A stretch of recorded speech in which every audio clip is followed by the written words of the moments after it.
It was sold as the greatest gold discovery in history. A mountain of gold, buried in the jungle of Borneo. It turned a broke Calgary promoter into a paper billionaire. And it was built on a lie you could hold in the palm of your hand. Because there was almost no gold at all. The samples had been salted. Weeks before the truth broke, the chief geologist fell from a helicopter. $6 billion of value vanished, and almost no one was ever convicted. This is Bre-X. And this is how the world's biggest gold rush was faked. A quick note before we begin. Our story begins not in a jungle, but in a basement in Calgary, Canada. In 1988, a stock promoter named David Walsh founded a tiny company. He called it Bre-X Minerals. It was, at first, a near-worthless penny stock. Walsh was a dreamer chasing the big strike, and he was running out of time. His early ventures had failed. In 1991, he filed for personal bankruptcy. He needed one last gamble, and he found it on the other side of the world. On the advice of a veteran geologist named John Felderhof, Walsh bet everything on a patch of jungle in Indonesian Borneo, a remote site near the Busang River, deep in the rainforest of Kalimantan. In 1993, Bre-X bought the rights and the drilling began. To run the drilling, Felderhof hired a brilliant field geologist, a Filipino named Michael de Guzman. He knew this jungle better than anyone. Late in 1993, de Guzman said he knew exactly where to drill. The spot, he claimed, had come to him in a dream. And when the cores came back, they glittered. The grades were astonishing. Sample after sample, the gold seemed to be everywhere. But the gold was not coming from the ground. It was being added by hand. This is a technique miners fear most. It is called salting. At first, investigators believe de Guzman filed gold from his own jewelry. Later, he is believed to have bought panned river gold from local miners. Around $61,000 of real gold, the records suggest. That gold was crushed and sprinkled into the bags of ordinary rock. Then the bags were sent to the lab, and the lab found exactly what was planted. De Guzman is widely regarded as the architect of the deception. But he was never convicted, for reasons that will become horribly clear. As the fake results piled up, the estimates of the deposit exploded. In 1995, the talk was of 30 million ounces of gold. By 1996, 60 million. By 1997, around 70 million ounces. Some boosters whispered of 200 million. It would be the largest ever. The press went wild. Bre-X was the discovery of the century. And the stock did what such stories always do. It flew. Shares that had been worth pennies climbed past $200. At its peak, Bre-X was valued at around 6 billion Canadian dollars. David Walsh, the bankrupt promoter, was now worth a fortune on paper. Ordinary Canadians poured in their savings, terrified of missing out. Even giant pension funds bought in, lending the story respectability. Everyone wanted a piece of the biggest gold find the world had ever seen.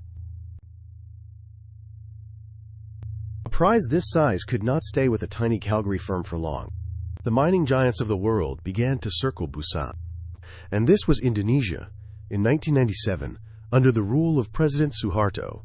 Nothing this valuable moved without the blessing of those in power.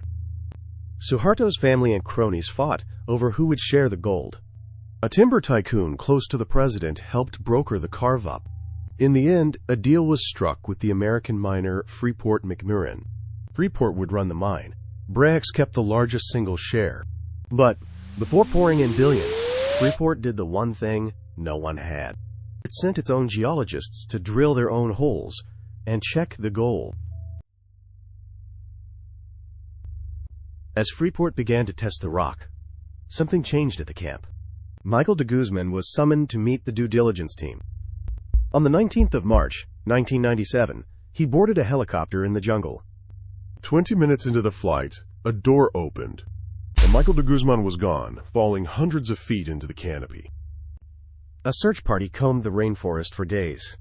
A body was eventually recovered, badly decomposed in the jungle heat. His death was officially ruled a suicide. But the body was hard to identify, and the doubts have never gone away.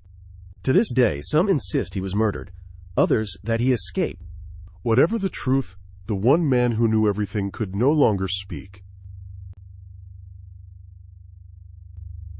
Freeport's geologists kept drilling, right beside the Bre-X holes. It is the simplest test in mining. Drill a twin hole and compare.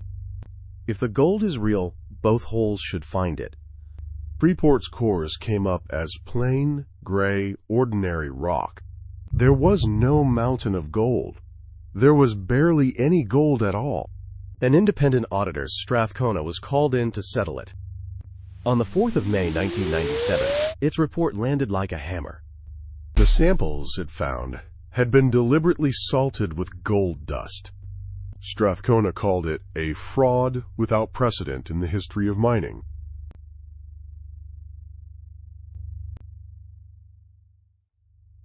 The news tore around the world's markets. Bre-X shares, once worth billions, went into freefall. In 2 days, the stock lost around 85% of its value. Trading was halted as the panic spread across 2 continents. Within weeks, the shares were worthless. Bre-X was finished. Around $6 billion of value simply evaporated. Pension funds took staggering losses on behalf of millions, and ordinary investors who had bet their savings were wiped out.